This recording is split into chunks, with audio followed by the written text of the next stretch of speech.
বন্ধুরা, আবার একটা নতুন রেসিপি নিয়ে চলে এসেছি। ভেন্ডি পোস্ত নিরামিষভাবে করব। এটাও নিরামিষভাবে করা যায়, আমিষভাবেও করা যায়, কিন্তু যেহেতু শনিবার সেহেতু আমি নিরামিষ করেই করছি। তো আমি তেল দিয়ে নিলাম, একটু সর্ষে দিয়ে নিয়েছি, ফোড়নটা সর্ষে দিয়েছি।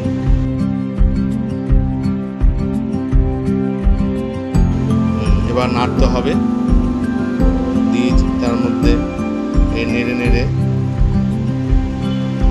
নাড়লাম। নাড়ার পর এবার মশলা দিচ্ছি।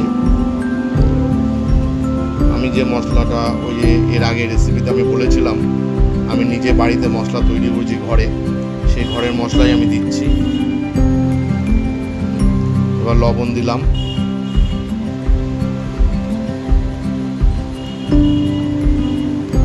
এবার লবণ দিয়ে খানিকটা আরেকটু লবণ দিলাম, একটু চিনি দেব,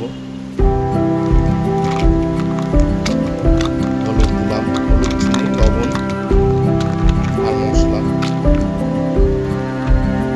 এবার নাড়তে হবে এই কারণেই যেন তলাটা ধরে না যায়। এভাবে খুন্তিতে নাড়তে হবে। নাড়তে যে আমি মশলাটা দিয়েছি সে মশলাটা আস্তে আস্তে ভেন্ডির মধ্যে ঢুকবে। তা ভেন্ডিতে যেটুকু জল থেকে আশা করি খুব একটা জল দেওয়ার প্রয়োজন হয় না। এবার আমি ঢেকে দেব,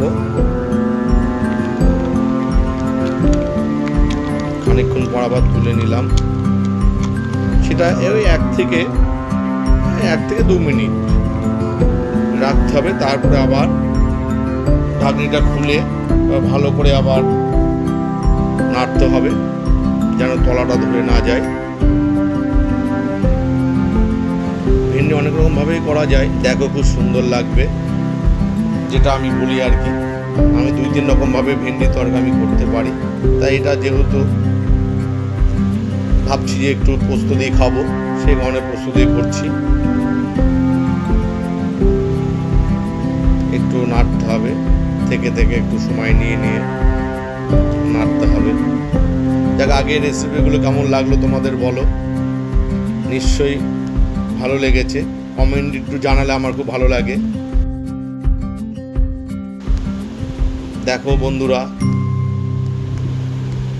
অনেকক্ষণ ধরেই করা যায়। এই ভেন্ডিটা আমি নাড়ছি, নাড়তে এবার কষতে একটু তলাটা ধরার ইয়েটা চলে আসছে, মানে ভেন্ডি তরকারিটা হওয়ার দিক দিয়ে আর কি, মানে ভেন্ডিটা। এবার তারপরে আমি পোস্ত দেব, এই হয়ে এসছে আর কি। আগের রেসিপিগুলো তোমাদের কেমন লেগেছে সেটা আমাকে একটু কমেন্টে বা সাবস্ক্রাইব করে জানাবে। আমি পোস্তটা এবার দেবো, ওর মধ্যে পোস্তটা দিয়ে দেবো। এবার হওয়ার মুখে হয়ে এসছে, এই যে হয়ে এই জলটা শুকিয়ে আসছে আর কি। এবার আরেকটু পোস্তটা এবার আমি দিয়ে দিলাম। আমি পোস্তটা পেস্ট করে নিয়েছি, তোমরা এইভাবে করে নেবে। এখন তো আগেকার প্রথা অনুযায়ী নিয়ম তো উঠেই গেছে। আগে ঠাকুমা দিদিমা আমাদের ওই টাইমটাই তারা শিল বাটা করেই তারা মশলা তৈরি করত।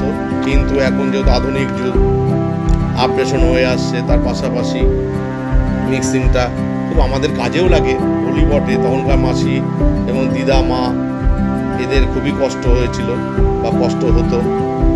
তখন তো সেইভাবে আধুনিক যুগ আমরা পৌঁছাতে পারিনি, ওই কারণে ওদেরকে ওইভাবেই করতে হতো। এখন এইভাবে আমরা করে নেব। এবার পোস্তটা আমি দেওয়া কমপ্লিট করলাম, শেষ হলো। এবার তরকারিটা একটু নাড়তে হবে, দিলাম। এবার যখন আস্তে আস্তে হয়ে যাবে, পোস্ত ভাতটা হয়ে আসার মুহূর্তে এবার একটু নাড়বো, যদি একটু রেখেছি, এবার নাড়ছে, হওয়ার মুখে হয়ে আসলো।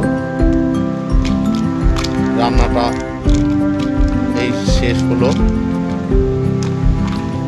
এখন একটা পাত্রে ঢালবো, এবার একটা পাত্রে ঢেলে একটা বাটিতে ঢালবো আর কি। এই ঢালালো, কেমন লাগছে দেখো, কালারটা মনে হচ্ছে বিউটি কালারই হয়েছে, দেখতেও ভালো লাগছে নিশ্চয়ই তোমাদের কাছে। ভিডিওটা ভালো লাগলে সাবস্ক্রাইব, লাইক, কমেন্ট অবশ্যই করবে, ভুলবে না কিন্তু। নমস্কার।